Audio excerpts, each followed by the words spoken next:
This is Garis, Masculist MGTOW flyers. That is 2-3-page essays on the themes of masculism and MGTOW, written by and read aloud by Prof. Dr. Hugo de Garis. This is flyer number 712, entitled Why Masculists Take an Aggressive rather than a Victim Approach. Description. This flyer explains why masculists prefer to be verbally aggressive than play the victim role in arguments with feminists, fluffies and MGTOWs. This is because being verbally aggressive, ideologically hateful, is hugely more communicative and persuasive than being passive and using only a victim-based ideology, as did the MRMers, men's rights movement, who were spectacularly unsuccessful over decades in getting gender laws changed that were fairer to men. Now the flyer itself.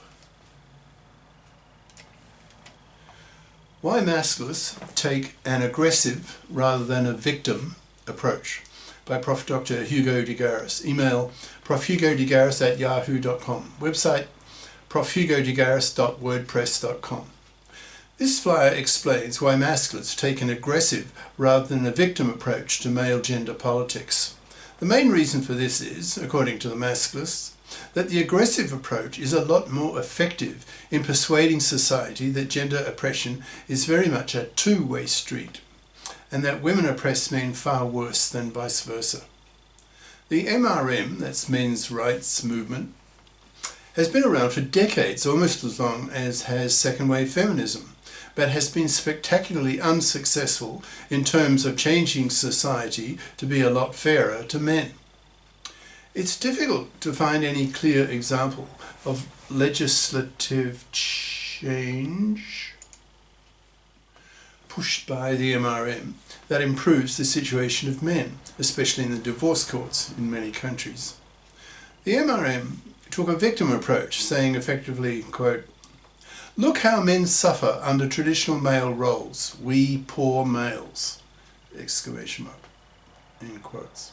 MRMers quoted stats such as the 4 times higher suicide rate of men compared to women, greater punishments for identical crimes compared to women, the injustices of the feminist-controlled divorce courts, etc. That is, a long list of injustices against men.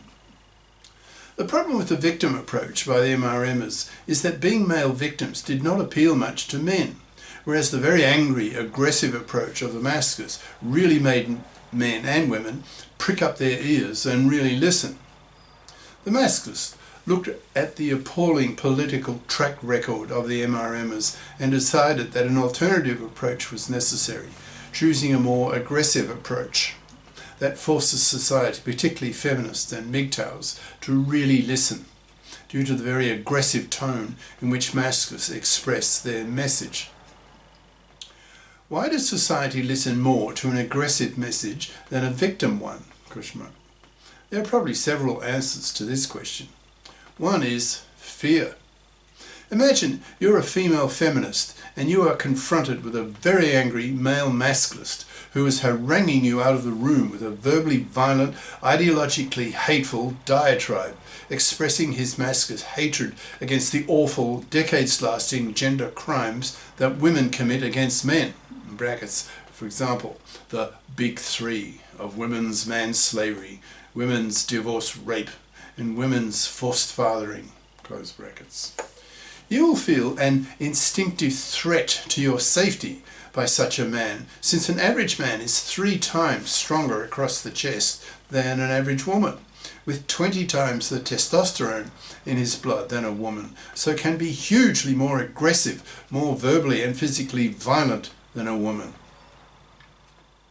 I suspect that women evolved eons ago an instinctive fear of aggressive men, since if, in the distant past, a woman really pissed off a man, he could simply pick up his club and bash her brains out.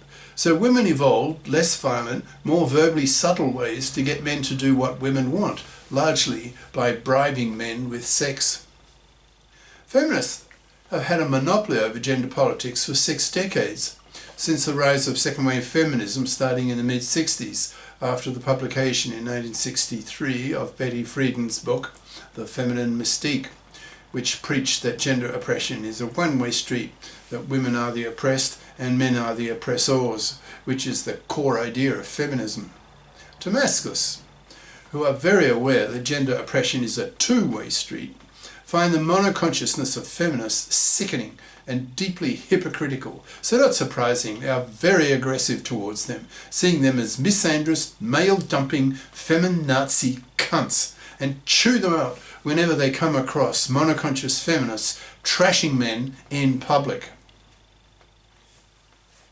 These feminists, who are confronted with verbally violent masculists, ignore what the biconscious masculists are saying at their own risk. In practice, and this is certainly my own personal experience, that women tend to stop in their tracks when confronted by a very aggressive, verbally violent male. Most women are terrified of the greater strength and verbal aggressiveness of a very angry male. Such women then abandon their own aggressiveness and switch on their psychological wiles, hoping to avoid a possibly dangerous confrontation with a very aggressive male who could flatten her so easily with just one punch. So, when a confrontation between a monoconscious feminist with all her feminazi bitchiness and a biconscious, very angry masculist takes place, the women usually shuts up, so that the masculist has the opportunity to make a few pithy masculist remarks, so that the feminist clearly gets the message that very angry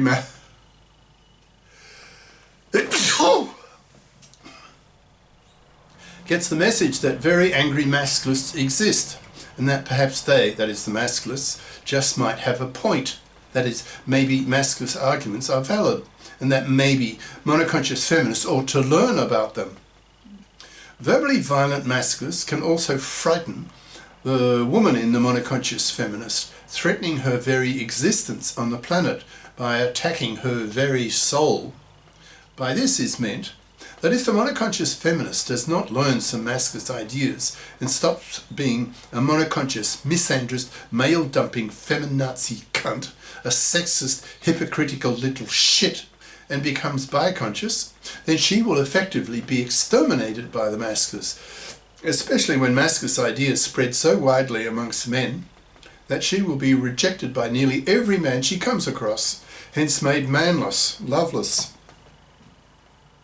sexless, babyless, and spat at, utterly rejected both socially and sexually, forced to rot on the shelf, dying a slow, miserable death due to her hated, ignorant, monoconscious bigotry. When nearly all men, masculisted men, scream at her that she's a hated monoconscious feminazi, then she will get the message. This verbally aggressive approach of the masculist against monoconscious feminist bigotry is a lot more effective than men remaining quiet whenever they hear monoconscious feminists trashing men in public and the media. A well-informed biconscious masculist is hugely more persuasive to a monoconscious feminist than a man who remains passive towards her feminist critique. Masculists are sharply critical of MGTOWs for similar reasons. Masculists see MGTOWs as, quote, apolitical wimps who don't fight women, that is, monoconscious feminists. MGTOWs simply, passively, quietly walk away from such women, finding most young women too poisoned by monoconscious feminism to be dateable, so refuse to date them, hence don't give them their sperm, thus crashing the birth rate, the dominant issue of our time now. Masculists argue that monoconscious feminists will be wiped out more readily by masculists who are verbally aggressive than by passive MGTOWs, since the MGTOWs are not aggressive towards monoconscious feminists and just quietly walk away from them, forcing these women into manlessness. Mind you, if there are enough such MGTOWs, all ignoring women, then that will obviously have an effect on women, and this is actually the case today. For example, in the US, 2/3 of young men refuse to even date young women due to young women being seen by young men to be undateable due to being too poisoned by feminism. So Masculists have mixed feelings towards the MGTOW movement, acknowledging that the MGTOWs have forced women to be alone, to be manless, but argue that a man who lives the MGTOW lifestyle would have a much stronger effect on women if he were also intellectually armed with Masculist ideas, Masculist rhetoric, so that he could persuade a monoconscious feminist to become biconscious by learning some masculism, under threat that if she remains monoconscious, she will pay a horrible price. She will be manless, hated, and harangued out of the room with a verbally violent, ideologically hateful diatribe against her coming from a well-informed masculist, or a masculisted man who lives the MGTOW lifestyle, that is, who ignores women, spends nothing on them, utterly rejecting the traditional role of being a man's slave to a woman, allowing himself to work for a woman for decades of his life, with no moral obligation on her to get off her fat parasitic ass and FIP up. In brackets, FIP, F-I-P, equals financially independent person, who is capable of earning her own good money and who does not expect fluffy style to parasite off the money of a man. Masculists have a hatred of fluffies, being abolitionists who see man's slavery as something to be hated and a war issue. Masculists are at war against fluffies and aim to wipe them out by totally ignoring them, forcing them to FIP up or die. This is partly what MGTOWs do to women, but MGTOWs would be a lot more effective in pushing women to FIP up if these men were intellectually armed with verbally aggressive masculist ideas and rhetoric. When there are millions of masculists who attack monoconscious feminists at the drop of a hat, then these feminists will soon learn the lesson that if they express their monoconscious feminist ideas, in brackets, e.g. men's rape of women, men's sexual harassment of women, men's domestic violence of women, men's patriarchy, men's misogyny, etc., in public, then they know they will be immediately harangued in a verbally vicious, aggressively fearful manner by the masculisted, biconscious men in their social circle or audience, by masculists who do not tolerate the awful hypocrisy of monoconscious feminists, when these biconscious masculists know how much worse women oppress men with the woman's big three. It's the awful monoconscious hypocrisy of feminists that the biconscious masculists so hate and lash out against. Being intellectually armed with masculist ideas and verbally violent masculist rhetoric makes masculists very effective converters of monoconscious feminists into biconscious feminists. Masculists are very threatening to women, to monoconscious feminists, if they don't FIP up, if they don't become biconscious. Then they will have their fucking heads bitten off by extremely hateful, biconscious masculists who are fed up with the awful monoconscious hypocrisy of the feminists, who have been utterly brainwashed by feminism that gender oppression is a one-way street, when biconscious masculists know all too well that that is not the case. This is why masculists scream at monoconscious feminists, quote, "Learn some masculism, you hated monoconscious, male-dumping, misandrist, feminazi cunt, you utter sexist hypocrite.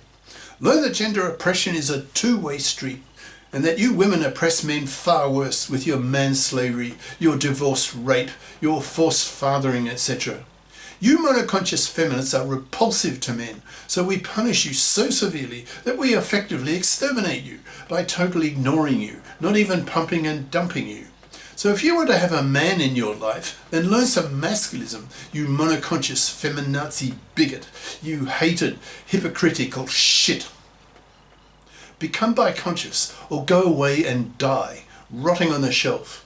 If you and most women remain monoconscious, then a decade from now, there will be a whole generation of women in their 40s, manless, childless, who feel bitter, who feel that life has passed them by, who are rejected by men for being monoconscious feminazi cunts, whom men want nothing to do with.